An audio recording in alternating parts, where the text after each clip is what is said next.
Good morning. You'll have to give us some leeway while we get our act together.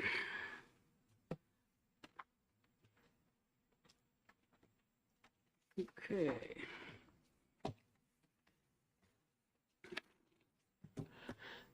All right. This is a hearing on Amendment 0902H, which is a replace all amendment, and Representative Goley is presenting it. Thank you, Madam Chair. I will be brief. I'm here to introduce Amendment 0902H. And this is an amendment replace all for House Bill 1521. And this bill will make changes to the definition of recovery house and specifies how a recovery house ought to be treated when interpreting zoning ordinances. I have people here behind me that will speak to this amendment. I'm just introducing this on behalf of Representative Grota, who is unable to be here today. And I will also note that there was an email sent out by the state fire marshal who is in support of the changes. All And right. with Thank that, you I very will much. turn it over to the folks behind me. Okay. Mr. Frost?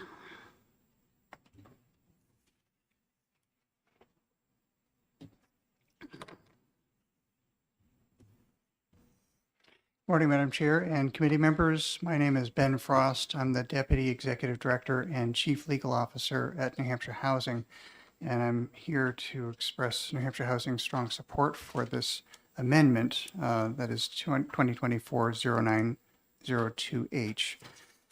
And I asked to go first, really to set the stage for how we got to where we are today.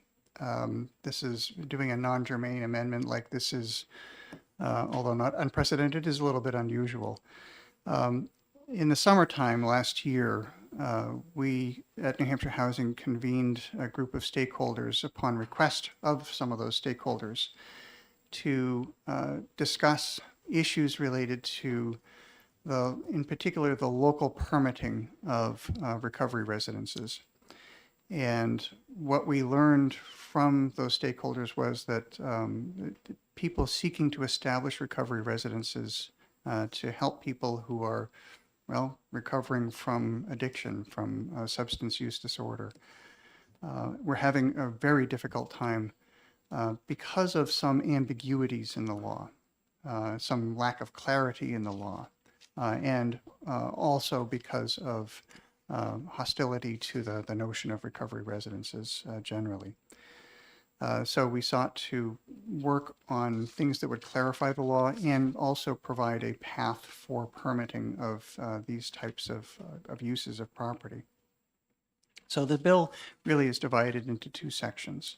The first section, section 1, addresses the current definition of recovery house, which is in the Fire Code, RSA 153. These changes are intended to align the statutory definition with changes that are also currently pending in the Fire Code and also in the Building Code, which is in RSA 155A. So working with the fire marshal and with a representative of the Building Officials Association and others, we're able to come up with this language, which fits those two codes, but also provides clarity in the statute. So, for example, the change on line 8, something that is changing the word residence to primarily non-transient dwelling or dwelling unit. That is language that is consistent with both the Fire Code and with the Building Code. Removing on 9 line safe, healthy family, like because of the subjectivity of that language. Living as a single household on line 10 shows the intention of really how recovery residences work. That they are, and this is one of the reasons why the fire marshal is supportive of this change. And he's not here; he's on vacation. But He for has him, sent us a letter saying so. yes, I saw that as well. Thank you, Madam Chair.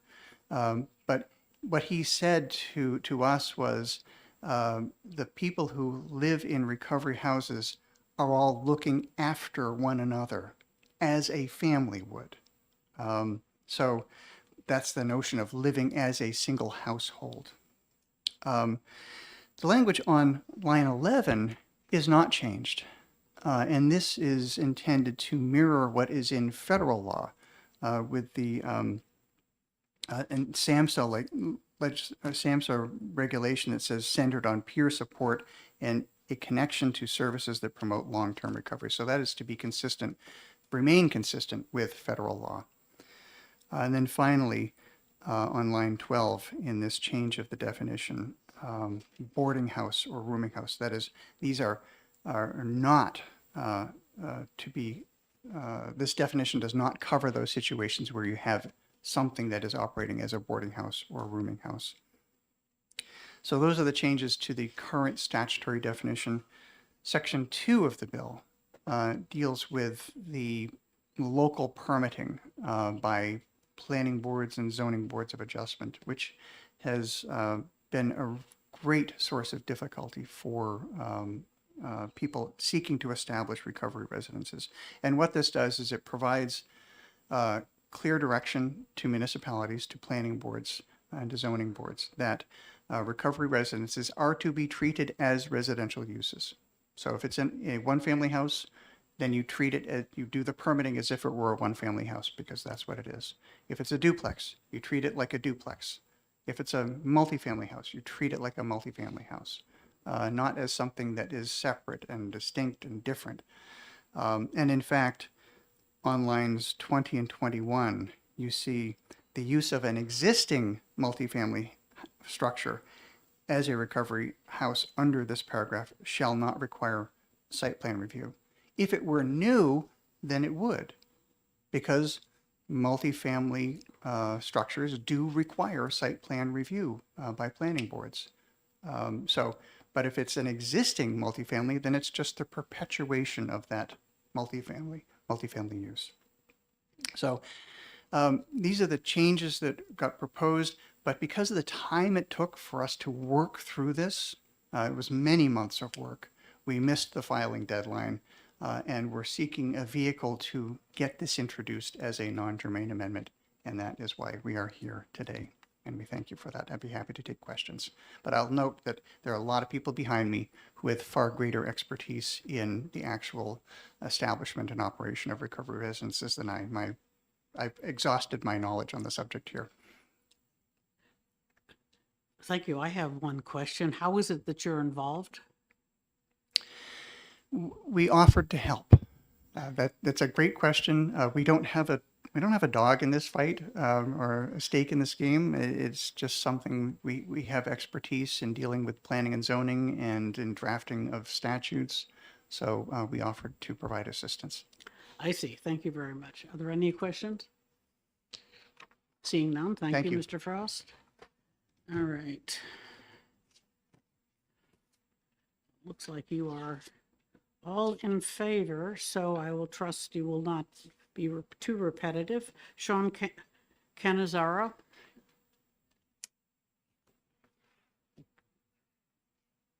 I don't have a copy of whatever you're looking at. The amendment.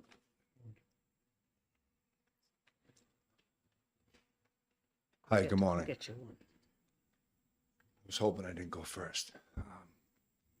Well, your hopes have been fulfilled. Let's hope it goes better than this.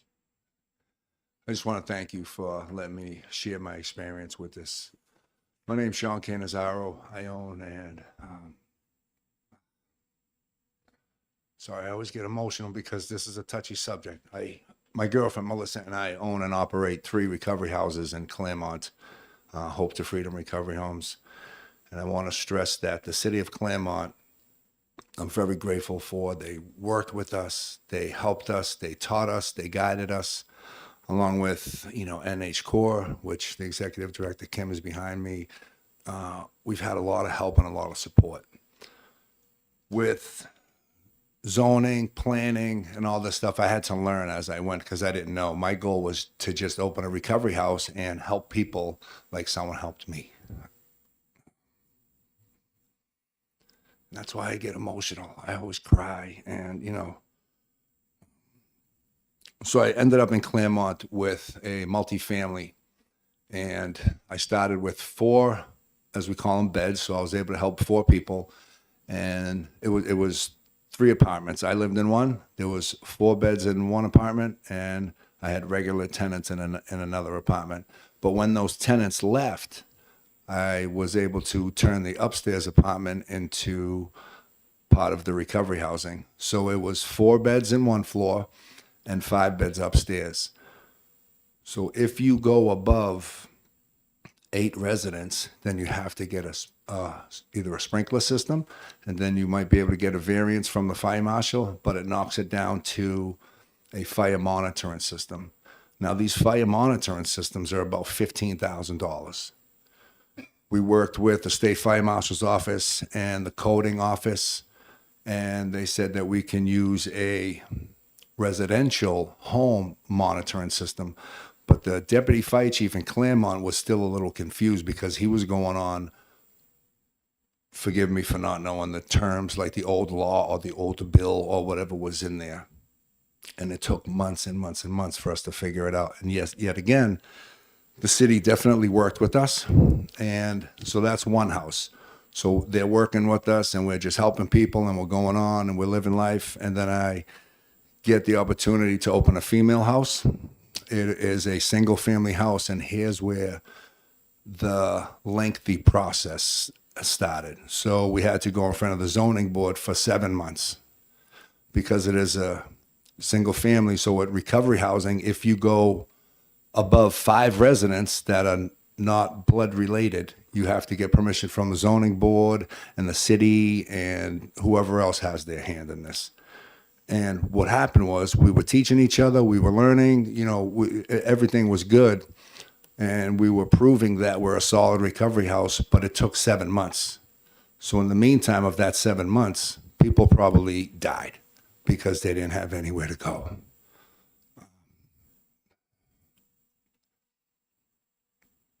My girlfriend and I got multiple calls from people. Are you open yet? Are you open yet? My daughter needs a place to go. Are you open yet? My mother needs a place to go. We're not open yet. We're still going in front of the zoning board. We're still going in front of the planning board. And I always want to stress they definitely helped us along, but they didn't know. They were going on the old bill and what was on the books. And not to mention neighbors. They were thinking that a recovery house is a rehab, which it's not. They were thinking it's a boarding house, which it's not. So that lengthened the process of going in front of the zoning board. Now, for the most part, the zoning board was on board of letting us and allowing us to run a recovery house, but we had to figure everything out. And I want to stress the fact that most likely people ended up homeless, people ended up relapsing, and probably someone ended up dying, statistically speaking, because they didn't have a place to go. The main thing I want to stress is the family environment. I grew up in the projects with my mother. My mother has 4 other children with different fathers, so I never had a solid, structured house to call home. I didn't realize what a home was until I started getting older, and that's what we provide at a recovery house. I could have chose to call it Hope to Freedom Sober Living, but I didn't because the recovery home that I went to was called the recovery home, and it helped me save my life. So I asked the owner, why do you call it a recovery home instead of sober living? And he said, because we do recover. That's what we do here. And when I was in that house in Littleton, I said, that's what I'm going to do. I'm going to copy you and do that. And we have those uncomfortable conversations in the recovery house. Why did you miss your meeting? Why did you not go? Can we help you with a therapist? Why are you exhibiting these behaviors? Why are you late 3 days in a row? Why did you not go to work? Like, we help these individuals grow as a family. And that's what happens in the recovery house. It isn't just going to groups and meetings. We're like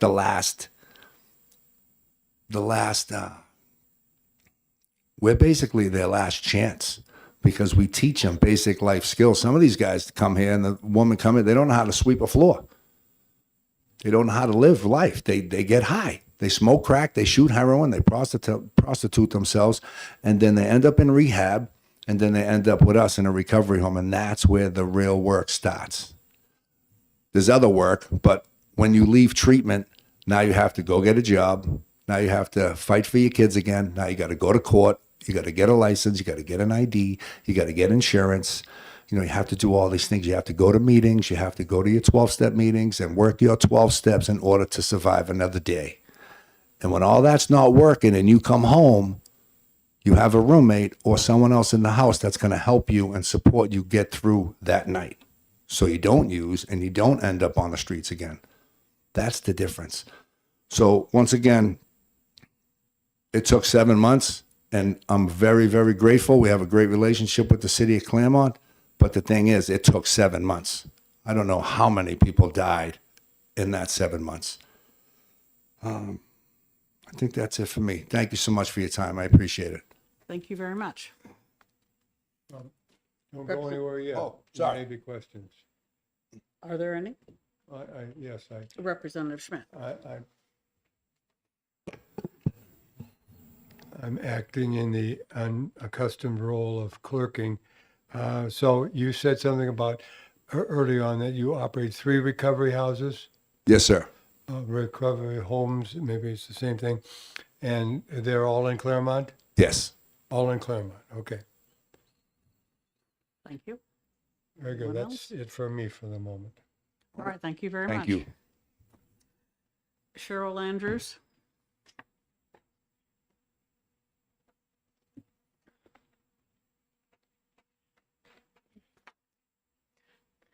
Thanks for having me here this morning. I am Cheryl Andrews. I am the Executive Director at the Dismas Home of New Hampshire in Manchester. We are a Level 4 certified home by New Hampshire Corps. That means we are a treatment program along with a reentry program. We serve specifically justice-involved women with substance misuse and co-occurring mental illness. They can stay with us for up to 10 months-ish. In that timeline, like Sean said, we teach them basic skills, home life skills. We treat them for the trauma that they had when they were much younger, which caused them to begin this journey of addiction. And they must be justice involved when they come to us. That could be directly from a prison or a jail. They could be coming from drug court. They could be on parole or probation, but they must have some level of justice involvement to be eligible for the Dismas Home program. I've been asked to talk today because yes, we are a recovery home. Yes, we are looking to expand because any given day there is approximately 500 women in the system in New Hampshire, and we want to be able to help more of them and reduce the rate of recidivism here in the state. So as part of our expansion this year, we recently experienced a zoning board meeting that lasted 3 hours. And it was clear that the city was very interested in helping us because the argument back and forth was not between us and the ZBA, but it was between the neighbors who were very clear about, it's all really great work you're doing, just don't do it in our neighborhood. And they were very clear about that. I mean, they actually used those words. It was kind of shocking.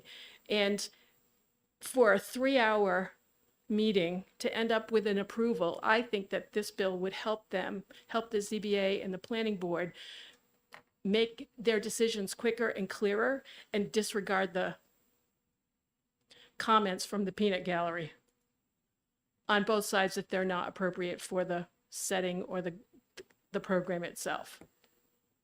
I think that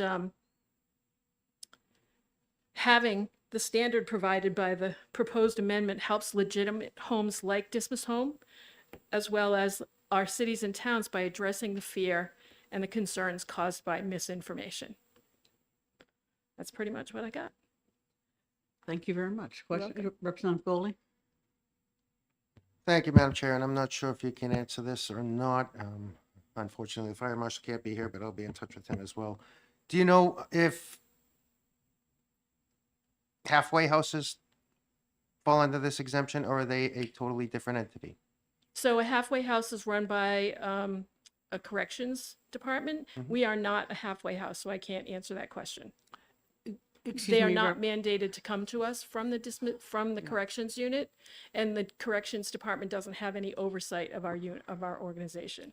We are The independent. Representative Goldie, halfway houses are specifically exempted. It's on line 12 to 13. Thank you. Okay. Anyone else? Representative Schmidt? Thank you. So if my early training does not betray me, desert me anyway, so you represent Dismas Home. If I recall correctly, Dismas is the so-called good thief Yes, crucified next to Jesus. yes, and asked for redemption at the last minute and got a second chance. Okay. So that is the reference. And you are the owner, operator. I'm the executive director of the organization. Okay. And when you say organization, how substantial is your organization? Well, our current budget is about $1 million a year. We serve 8 women currently, and we're looking to expand to add 20 beds this year. And this is in Manchester. Are you located anywhere else? Not currently, but our future plan is our founder and current board chair would like to have a Dismas home in every county in the state of New Hampshire. Uh-huh. But at the moment, it's just the one home It is. in Manchester. Yes, sir. And you said you have about, well, it varies, I'm sure, from 5 to 8 is 8. our current home capacity is 8. Mm-hmm. Okay. Thank you. Welcome. Okay. Representative Schuett? Thank you, Madam Chair.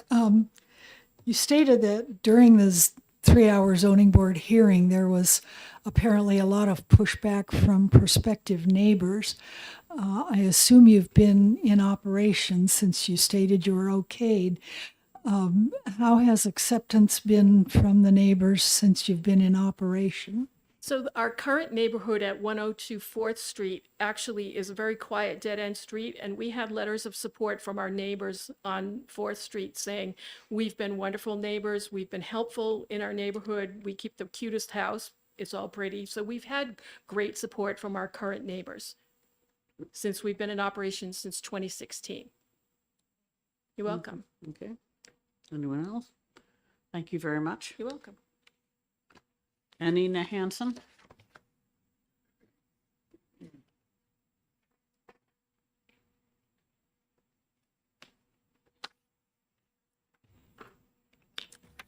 Good morning, members of the committee. My name is Anina Hansen.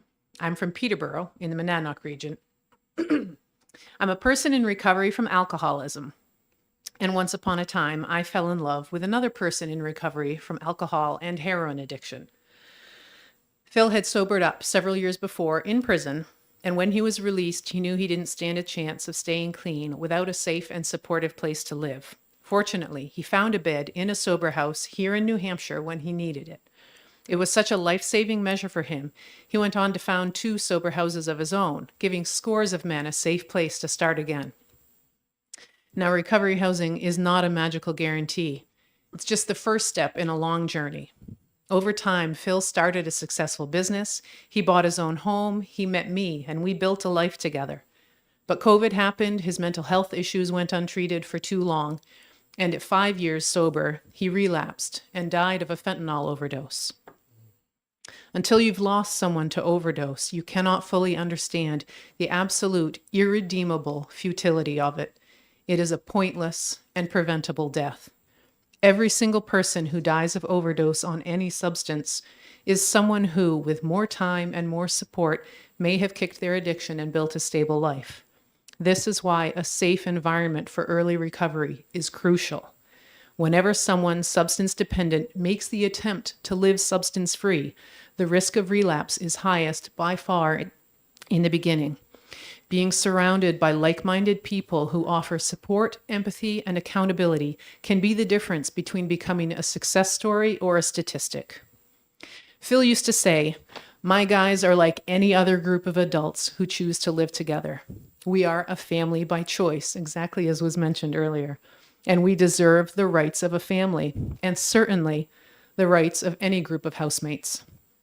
Non-clinical recovery housing is simply a group of men or women choosing to split expenses by sharing a home, like lots of people do, living as a single household, as was mentioned, with the added benefit that this single household creates life-saving support for an issue we're always talking about wanting to mitigate.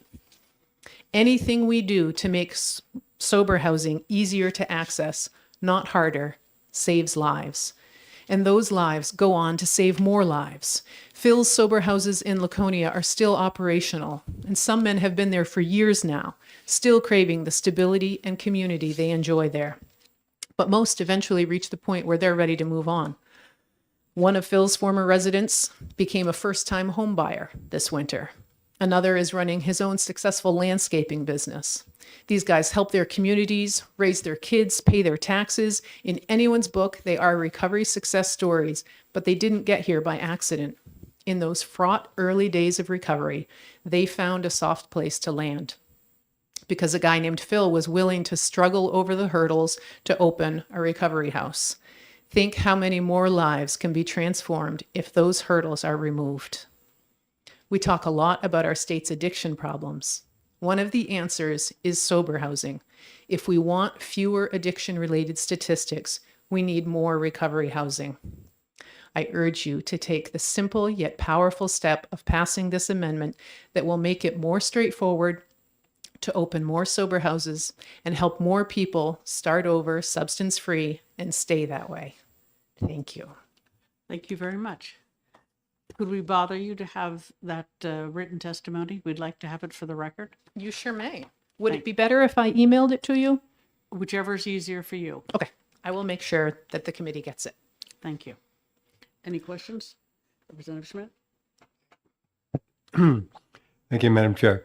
So, Ms. Hanson, you are currently the operator of this home in Peterborough? I am not. My stepdaughter is. I live in Peterborough now. My Laconia, the homes are in Laconia. My stepdaughter took over her dad's homes and she still runs them in Laconia. So, and is there some kind of a state organization that oversees, facilitates? That's the next person testifying. Okay. Yeah, let me defer then. Okay. But Yeah. how long have you been in the business, so to speak?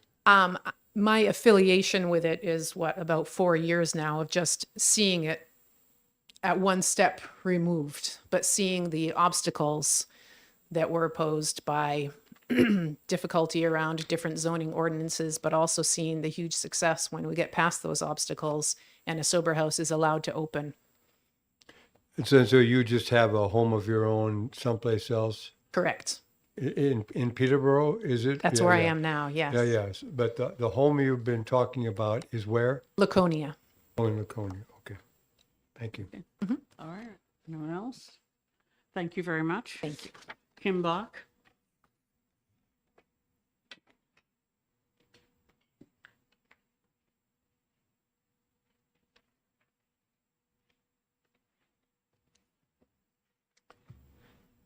Good morning. My name is Kim Bach. I'm the Executive Director with the New Hampshire Coalition of Recovery Residences. Thank you for the opportunity to testify on behalf of NH Core in support of this amendment. The reason why this whole thing came about is because NH Core has partnered with many organizations throughout the state. We partnered first with the State Fire Marshal, Sean Toomey, and New Hampshire Building Official Association's President, Bill McKinney. In the very early stages, New Hampshire Legal Assistance was involved. And then we got together with the St. Anselm Center for Ethics. They run a program on the housing we need in New Hampshire, and they decided that recovery housing ought to be a piece of that and a discussion in that platform. So they hosted a seminar that was directed at town officials, and it was to listen, to give them some information, but really the point of that seminar was to listen. And it was for us to discover what are the true barriers. We had assumptions about what the barriers were, but what were the true barriers that the towns were facing? And if we knew the true barriers, if they were because of misconceptions of what recovery housing is, then we could help with education. And if there were other barriers, maybe we could address those barriers. There's a report on St. Anselm Center for Ethics website about what the findings were from that day. 100 people attended. There were 10 or 12 tables set up, and the people at each table consisted of town officials, but also of people who run recovery houses, people who run RCOs. So there was a good smattering of knowledge. There were first responders at the tables. And we had presentations, and we had scripted questions to go through as discussions within the tables. St. Anselm Center for Ethics compiled all of the information at the end and put together the report. What we found resoundingly was that the town officials said, we need guidance. There's no definition of recovery residence in the statutes, in the codes. And so we're left trying to figure this out. We're left trying to decide, is it congregate housing? Is it a boarding home? Is it transitional housing? What is it? And they resoundingly said, if we had more guidance, a clearer pathway through the code, a clearer pathway to do our work, then it would answer a lot of questions, and it would be incredibly helpful. And that's when New Hampshire Housing stepped in to offer assistance, and they pulled together all of the organizations that you can think of, DHHS, everyone was at the table trying to put in input into bringing this particular amendment forward. And it did take a long time because there were a lot of voices at the table. We all had opinions, me especially. In addition, NHCOR has participated. We will go and speak about recovery housing at any zoning board, planning board meeting, if that would be helpful.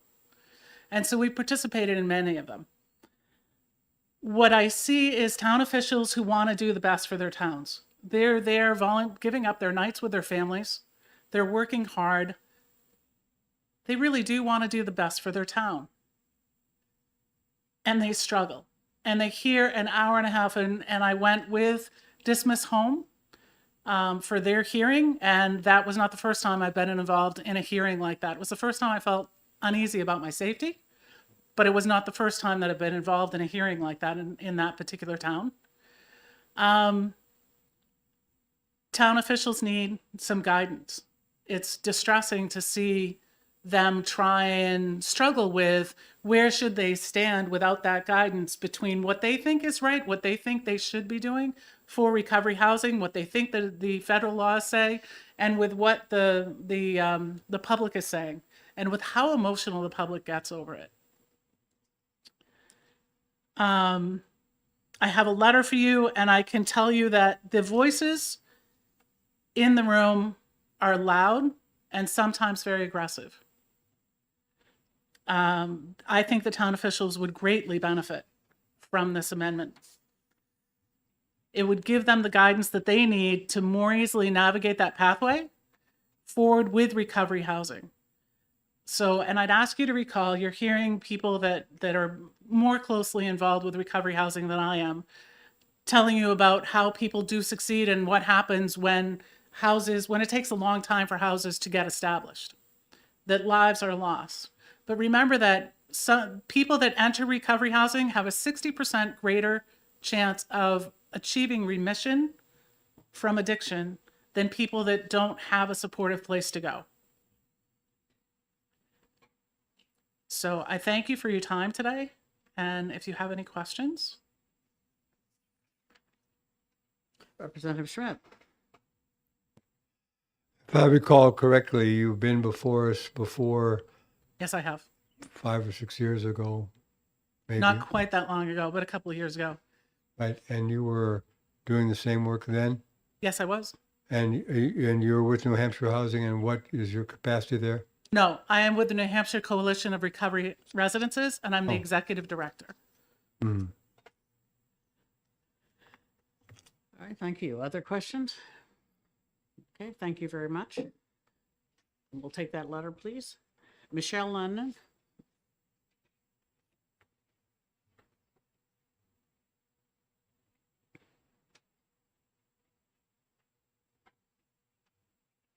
Good morning. My name's Michelle Lennon, and I live in Campton, New Hampshire. I'm also the executive director or president and CEO. I actually got a promotion for Archways. It's an organization that has 4 recovery community organization centers and family resource centers. One is in Concord on North State Street, and one is in Franklin, one is in Tilton, and one is in Plymouth at the Whole Village. I'm also a family member of somebody who's in recovery from opiates.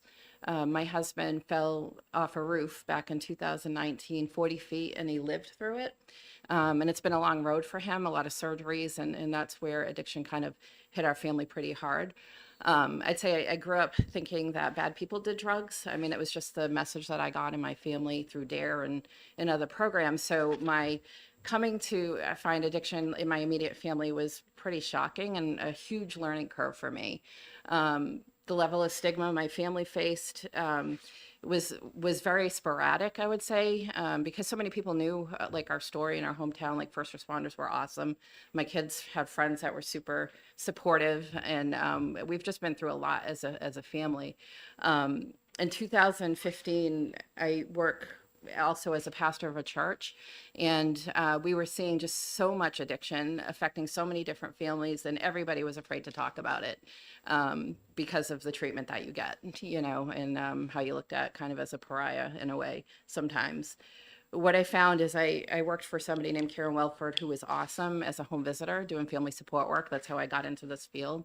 And she sent me to so much training because I had a huge amount to learn about what addiction was as a disease model, and how people's physiology do not respond to medications thinking, oh, I want to be somebody addicted to this stuff and let it ruin my life.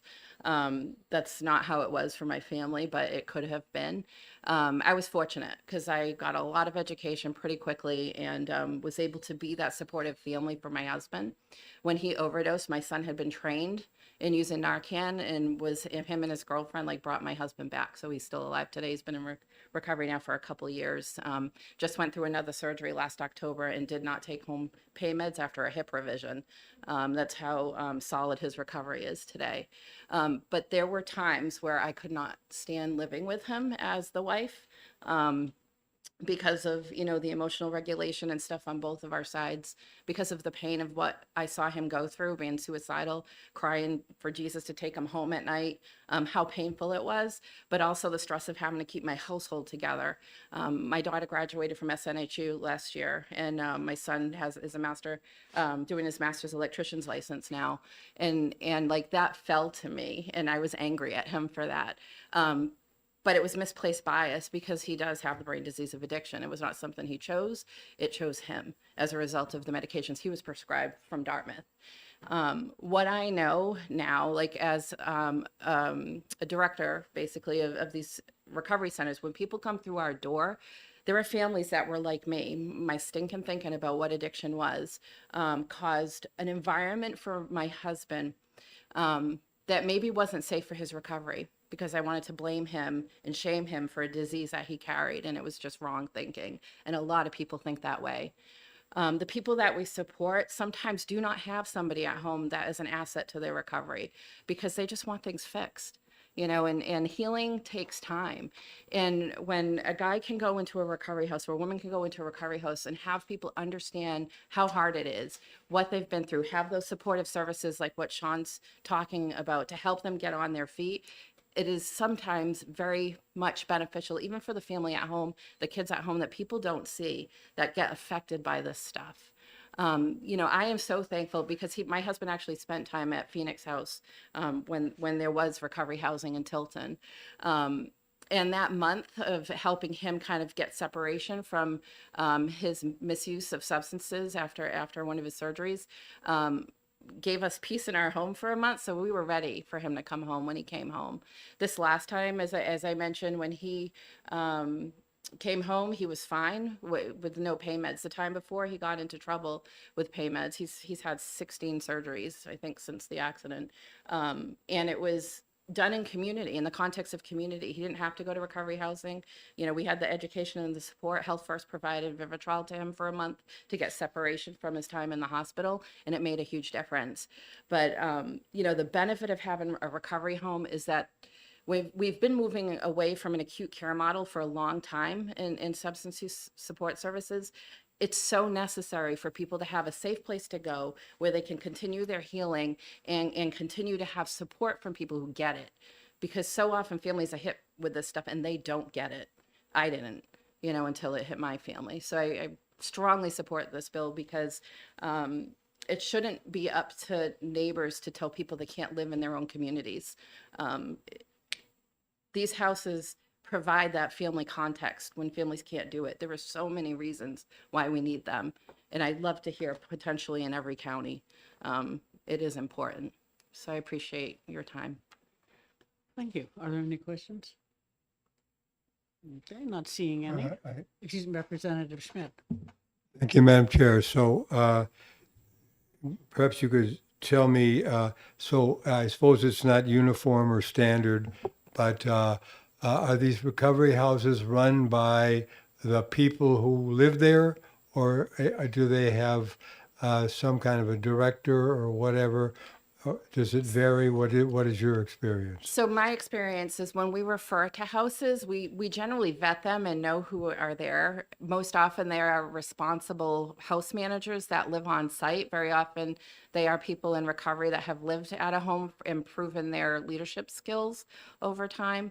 One of my center managers, actually, the Franklin Center, has been at one of our recovery homes that we refer to for many years, and he's just outstanding, like as an individual. And he actually manages all of our data for, you know, 4 centers at this point. So and generally that's what happens within the houses that we refer to. And they're supervised all the time, you know. Thank you. Follow up. So the person that manages the house, are they there throughout the day?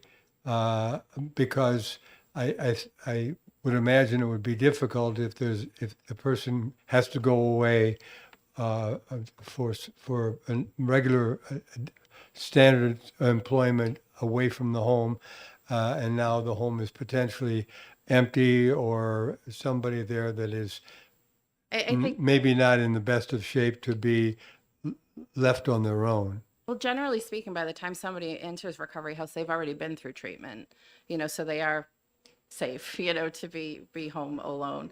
But it's going to vary house by house what their parameters are for their program. Mm-hmm. And Maybe Kim Bach can Follow-up. probably speak thank to you. that better. And on your card, I see it says representing Archways. That's the name of the organization that you work for, Yeah. or are you the director of the?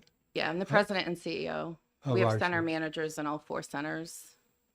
The big family resource centers, anybody can walk in and ask for help with anything that they need help with.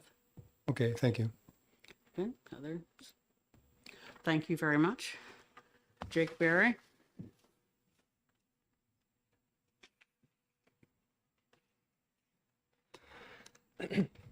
Good morning, Madam Chair, honorable committee members. My name is Jake Berry. I work for New Futures. We're a nonpartisan, nonprofit health policy and advocacy organization. I'll keep this very brief. We strongly support this amendment for all the reasons that have been articulated so well by all the folks in back of me.